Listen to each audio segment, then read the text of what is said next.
So in this video, we'll do question 3 B part. अब I know ये question देख के बहुत सारे बच्चे ये क्वेश्चन छोड़ देंगे क्योंकि ये बहुत बड़ा लग रहा है और कॉम्प्लिकेटेड लग रहा है, but trust me it is very simple. ठीक है, इसलिए चीज़ ये है कि पेपर में कोई क्वेश्चन नहीं छोड़ना. The amount X of some good demanded depends on the price P of the good. ठीक है, कॉमन सेंस. जो डिमांड होगी वो प्राइस पे डिपेंड करेगी.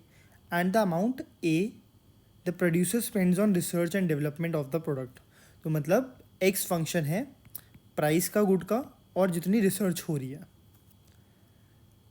F dash P is less than zero, मतलब अगर प्राइस बढ़ेगा तो डिमांड कम हो जाएगी. ठीक है, मेक सेंस. एफ डैश ए ग्रेटर देन ज़ीरो, अगर उस गुड पे रिसर्च ज़्यादा होगी तो उसकी डिमांड बढ़ जाएगी. ठीक है, totally make sense. The price depends on whether measured by the parameter W and the tax rate T. देखो अब क्या हो रहा है, डिमांड है गुड की which is a function of price and A जो रिसर्च था. एंड नाउ जो प्राइस है this is itself dependent on weather and taxes. ठीक है, यहाँ तक क्लियर आया. ये फंक्शन है वे जी डैश डब्ल्यू टी, मतलब अगर वेदर चेंज हो रही है, इंक्रीज़ हो रही है. ठीक है, वो अगर जी डैश डब्ल्यू मतलब वेदर इंक्रीज़ हो रही है. वेदर इंक्रीज़ का मतलब अगर तुम लॉजिकल टर्म्स पे इन्फर करना चाहते हो तो बेसिकली ग्लोबल वार्मिंग हो रही है तो प्राइस गुड का बढ़ रहा है. एंड अगर टैक्स बढ़ रहा है, ठीक है, अगर टैक्स बढ़ रहा है तो प्राइस गुड का फॉल हो रहा है. ये हमें गिवन है. ठीक है, ठीक. The amount spent on research and development depends only on T which is a function of tax rate. ठीक है, टी टैक्स रेट है. तो जो जैसे टैक्स रेट बढ़ रहा है, अगर टैक्स रेट बढ़ रहा है तो रिसर्च पे और पैसा डल रहा है अकॉर्डिंग टू दिस क्वेश्चन. ठीक है, अगर टैक्स रेट बढ़ रहा है तो रिसर्च पे और पैसा लग रहा है. ठीक है, if the tax rate increases does the demand for the good necessary increase और नेसेसरी डिक्रीज और नाइदर. अब टैक्स इंक्रीज होगा तो पहला इम्पैक्ट किस चीज़ पे पड़ेगा? टैक्स का चेंज होने से इम्पैक्ट पड़ रहा है ए पे.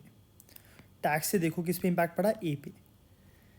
फिर एक खुद फंक्शन है. ठीक है, अब क्वेश्चन क्या पूछ रहे हैं, टैक्स रेट चेंज कर रहे हैं तो उससे क्या इम्पैक्ट पड़ रहा है. हमें पता है ये सिनारियो. देखो अब मैं ग्रीन से मार्क कर रहा हूँ, इस पे ही आंसर सॉल्व कर देता हूँ. टैक्स बढ़ेगा तो ए पे इम्पैक्ट बढ़ेगा एंड टैक्स बढ़ेगा तो सिमिलरली पी पे भी इम्पैक्ट पड़ेगा. And A and P in turn are impacting the total demand. ठीक है, अब देखो टैक्स बढ़ने से किस पे इम्पैक्ट हो रहा है, ए and P. And A and P वापस किस पे इम्पैक्ट कर रहे हैं, टोटल डिमांड एक्स पे. तो we will use the chain rule here. ठीक है, तो जो टोटल इम्पैक्ट आएगा टैक्स पे, टोटल इम्पैक्ट जो टैक्स के लगने से आ रहा है, डेल टी किस पे, डेल एक्स पे. ये ध्यान रखना, इसको डेल लिखना है, डी नहीं लिखना, इसके मार्क्स कट जाते हैं. ठीक है, अब देखो पहले टैक्स चेंज हुआ, डेल टी किस पे इम्पैक्ट पड़ रहा था, हमने बोला इम्पैक्ट पड़ रहा है पहले प्राइस पे भी.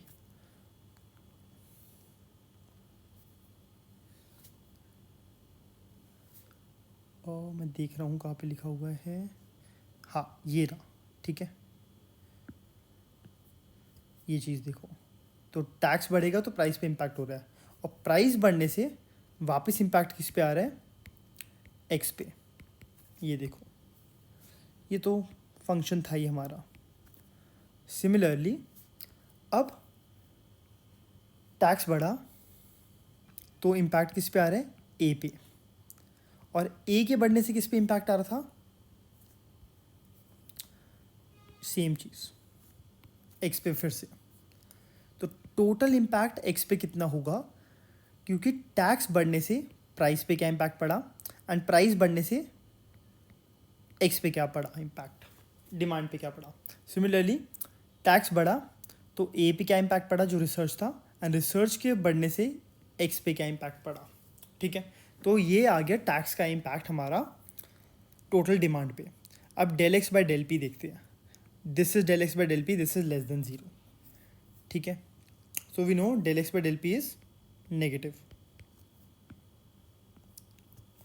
This is negative. अब देखते हैं del T by del P. ये फंक्शन था पी, ये आ रहा है डब्ल्यू का, सॉरी है with respect to T, this is coming out to be negative. ठीक है, तो दिस इज ऑल्सो नेगेटिव, तो ये पूरी टर्म तो नेगेटिव हो गई। प्लस अब अगर ये टर्म पॉजिटिव है तो हमें देखना पड़ेगा किसका इम्पैक्ट ज़्यादा है। अगर ये टर्म नेगेटिव आ गई राइट साइड वाली, तो ये पूरी टर्म नेगेटिव हो जाएगी। Del X by del A, del X by del A is given by this term, this is, हाँ, del X by del A is given by this term and this is coming out to be positive, positive. And del A by del T,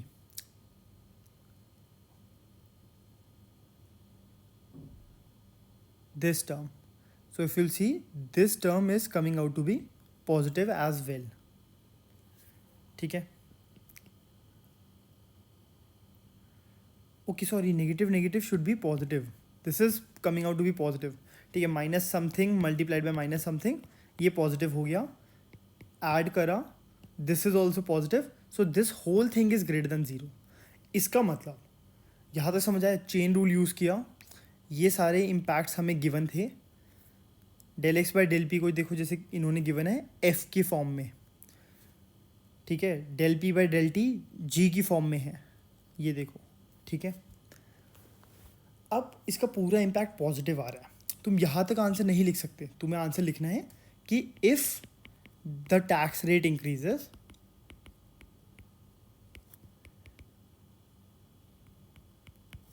the demand for the good also increases.